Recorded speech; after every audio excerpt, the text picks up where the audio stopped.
Ahojte ľudia, moje meno je Marko a dneska vás vítam pri ďalšom pranku. Tento prank nebude ako obvykle bývať na maminu, tie vás najviac bavia a to ma veľmi teší, nebojte sa, pranky na maminu ešte budú.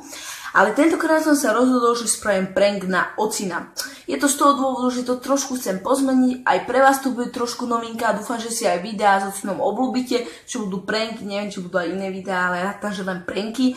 Ale nebojte sa, na maminu pranky ešte budú a budú také, chcem robiť pranky, aby to hlavne vás bavilo, aby to bolo také dramatické, aby to nebolo taký, ak sa to povie, taký prank, čo vás nebude baviť, to neviem, ale to zistím. Ale proste, aby vás to bavilo, tak musím nad tým trošku porozmýšľať, aký to bude. Ale tentokrát som sa rozhodol spraviť na ocina, takže dúfam, že sa vám to bude páčiť a oceníte to. No poďme na to.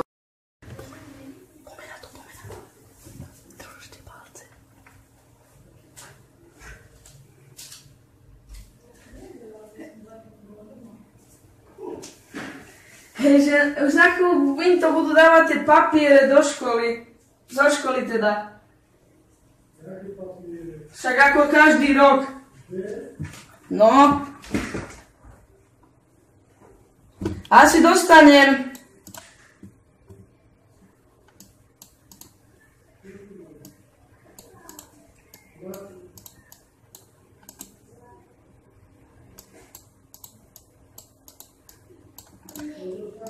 Asi dostanem tie papiere, čo dávajú na pol roka. Jaké papiere, Marku? Však čo dávajú aj za správanie, aj za prospech. No veď, a čo to znamená? Však čo by... Dostane, vysvetlím. Prečo to dostaneš? Čo? Keď ti domov ten papier za prospech a za správanie. Však ja neviem. No vieš! Lebo sa správaš, ako sa nemáš správať. No nie, on... Si osmák a vystrkuješ rožky, ako keby si ty bol dospelý a učiteľky boli deti. Nie, Komu práve, si že robíš harbu stále? ja práve, že už nikomu nevykrikujem.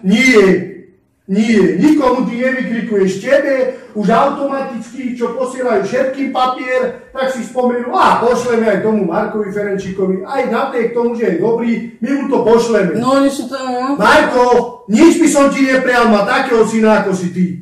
Lebo sa chodím a hambíme sa, kade chodíme, raz mami nebola triedna, raz keď hangajú, ja stretnem s obsom, mi hovorí, nech ti dohovorím, kade sa chodí, sa len hambí.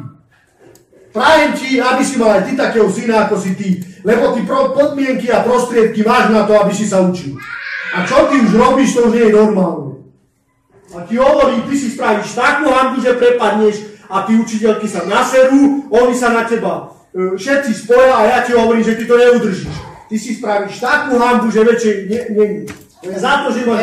Ja ich porazím. Ty ich neporazíš.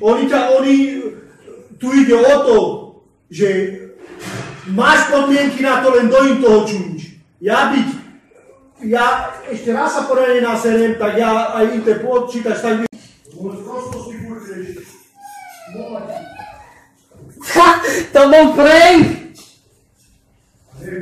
A to bol prank! Ale nech bol! Pre mňa, keď to dáš aj čo, aspoň budú všetci vidieť, že... Ale prank znamená, že to není pravda! Ako, ja viem, čo to je, ako si maminu nahral si mňa a to si ma teraz zase v dobrom svetlo ukáž všetkým.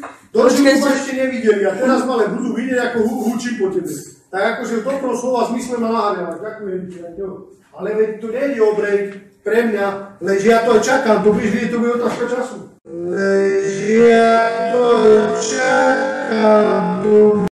Takže ľudia, ak sa vám prank na ocina páčil, veľmi ma to teší, že sa vám páčil prank na ocina, dúfam, že sa vám páčil, snažil som sa čo najviac. No a ak sa vám páčil, tak dajte tam ten like, aby som videl, ak sa vám toho páčilo, že či mám na ocina ešte robiť viacej prankov, dajme to aspoň tých 100 lajkov, čo pri novom pranku na maminu už je 170 pomaly, to je neskutočné. No takže už dajme tu aspoň tých 100 lajkov, alebo 80 taký rozbeh, dajme 80 a ak dáme tých 100, vyše 100, tak to bude pre mňa fakt paráda, budem veľmi ráda. Budem vidieť, že sa vám to páčilo a budem robiť viacej prankov na ocina. A na maminu si a nebojte, budú ešte pranky, čo najviac sa budem snažiť. Takže ľudia, ak sa vám to páčilo, dajte like, odoberajte, komentujte, zdieľajte a vidíme sa pri ďalších prankoch a videách. Takže čaute.